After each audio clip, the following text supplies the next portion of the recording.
जय सरस्वती माता। दोस्तों, आपका आपके चैनल वास्तु ज्ञान व्रत त्योहार में बहुत बहुत स्वागत है।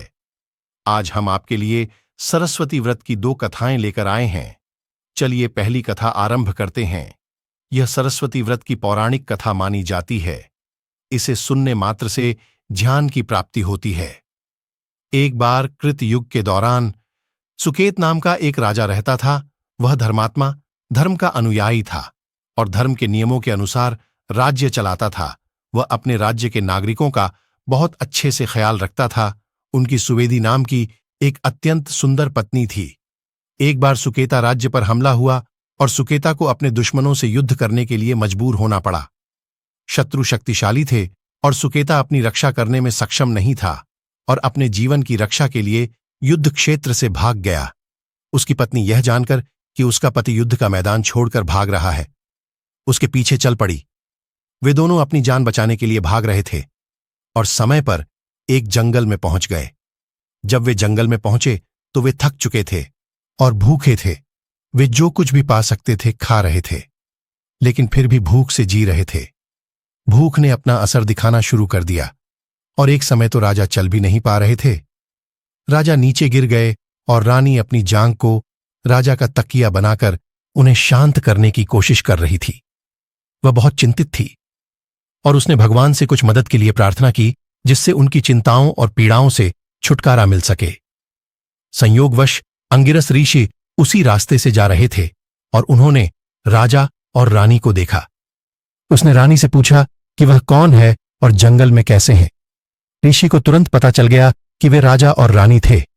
उन्होंने उनसे सारा वैभव और बंधु बांधवों को छोड़कर वन में आने का कारण पूछा। रानी उत्तर देने में सक्षम नहीं थी और केवल एक चीज जो वह कर पा रही थी, वह उन सभी दुखों के बारे में सोचकर रो रही थी जिनसे उन्हें गुजरना पड़ा था। आर्षि प्रभावित हुए और सुवेदी से कहा कि दुखों और कठिनाइयों से निकलने का रास्ता हमेशा होता है। यदि वह उसे बता सकती है कि उनकी समस्याएं क्या हैं, तो उसने आश्वासन दिया कि वह एक सलाह दे सकेगा जो उन्हें अपने दुर्भाग्य से उभरने में मदद करेगी। रानी ने अपने पति को युद्ध में धकेले जाने और कैसे वे अपनी जान बचाकर भागे, इसकी पूरी कहानी सुनाई। आर्षि ने कहानी ध्यान से सुनी और फिर कुछ देर सोचा।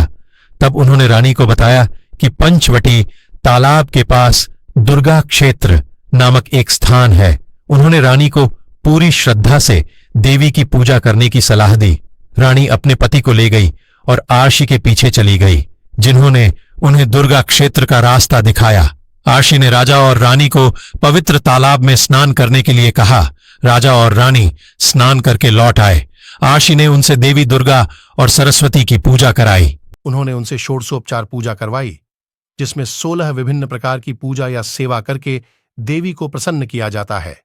यह पूजा 9 दिनों तक की जाती थी। 10वें दिन एक बलिदान या होम किया गया और ऋषि अंगिरसा के निर्देशानुसार राजा और रानी द्वारा 10 प्रकार के दान किए गए। इस प्रकार व्रत पूरा हुआ। दंपति कुछ समय तक ऋषि अंगिरस के आश्रम में खुशी से रहे। देवी के आशीर्वाद से उन्हें पुत्र रत्न की प्राप्ति हुई। लड़के का नाम सूर्य प्रताप रखा गया। लड़का आश्रम में बड़ा हुआ और युद्ध कौशल सहित सभी प्रकार की शिक्षा सीखी। वह बड़ा होकर एक महान तलवारबाज बना। उसे कोई डर नहीं था। लड़का एक युवा योद्धा बन गया और अंगिरसा आर्षि के आशीर्वाद से उन दुश्मनों पर हमला कर दिया जो अब उसके पिता के राज्य पर शासन कर रहे थे। उसने युद्ध क्षेत्र में सभी शत्रुओं को परास्त कर दिया और अपने पिता के राज्य पर कब्जा कर लिया। वह आश्रम लौट आया और आर्षि के आशीर्वाद से अपने माता पिता को वापस अपने राज्य में ले गया। उस दिन के बाद से सुवेदी हर साल यह व्रत करती थी और हमेशा सुखी रहती थी। इस प्रकार सरस्वती व्रत की पहली कथा समाप्त होती है। अब हम आपको दूसरी कथा सुनाएंगे। दोस्तों, अब हम बसंत पंचमी व्रत की कथा सुनेंगे।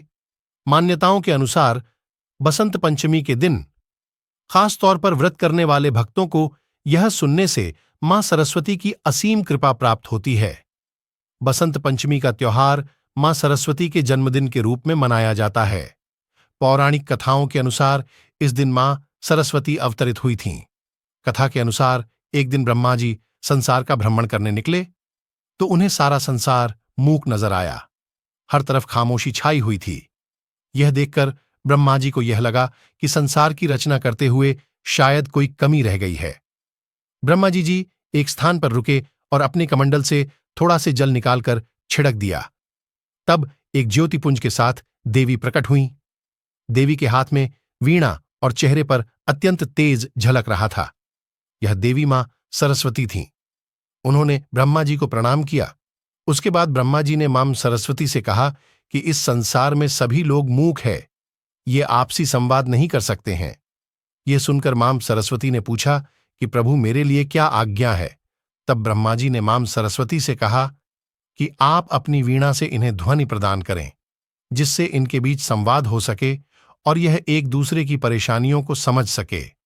ब्रह्मा जी की आज्ञा का पालन करते हुए मां सरस्वती ने समस्त संसार की वाणी प्रदान की, जिससे वह एक दूसरे के विचारों को समझ सकें। यदि आपको हमारे द्वारा दी गई जानकारी अच्छी लगी हो तो वीडियो को लाइक और चैनल को सब्सक्राइब करिए। धन्यवाद।